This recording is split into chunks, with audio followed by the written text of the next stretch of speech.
You search for how to buy shares of Ollie's Bargain Outlet Holdings, Inc.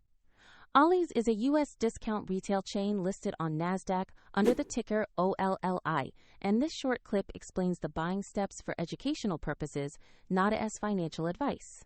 To buy shares, you need a broker, and I will use eToro as the example to show the process.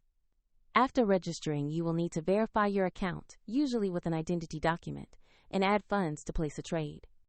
Open the platform search box and type the ticker OLLI or the company name. Select the matching Ollie's Bargain Outlet Holdings, Inc. listing to open the correct stock page. On the asset page, review the basic company summary and check the price chart for recent activity.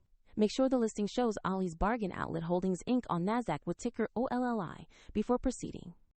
Tap or click Invest, choose the amount you want to allocate, then carefully review the order details and confirm the trade. If the market is closed, the order may be queued or executed according to order type, and if you lack funds, eToro will prompt you to add money before confirmation. Once executed, your position will appear in your portfolio on eToro. Find the eToro link in the video description if you want to follow the exact steps shown.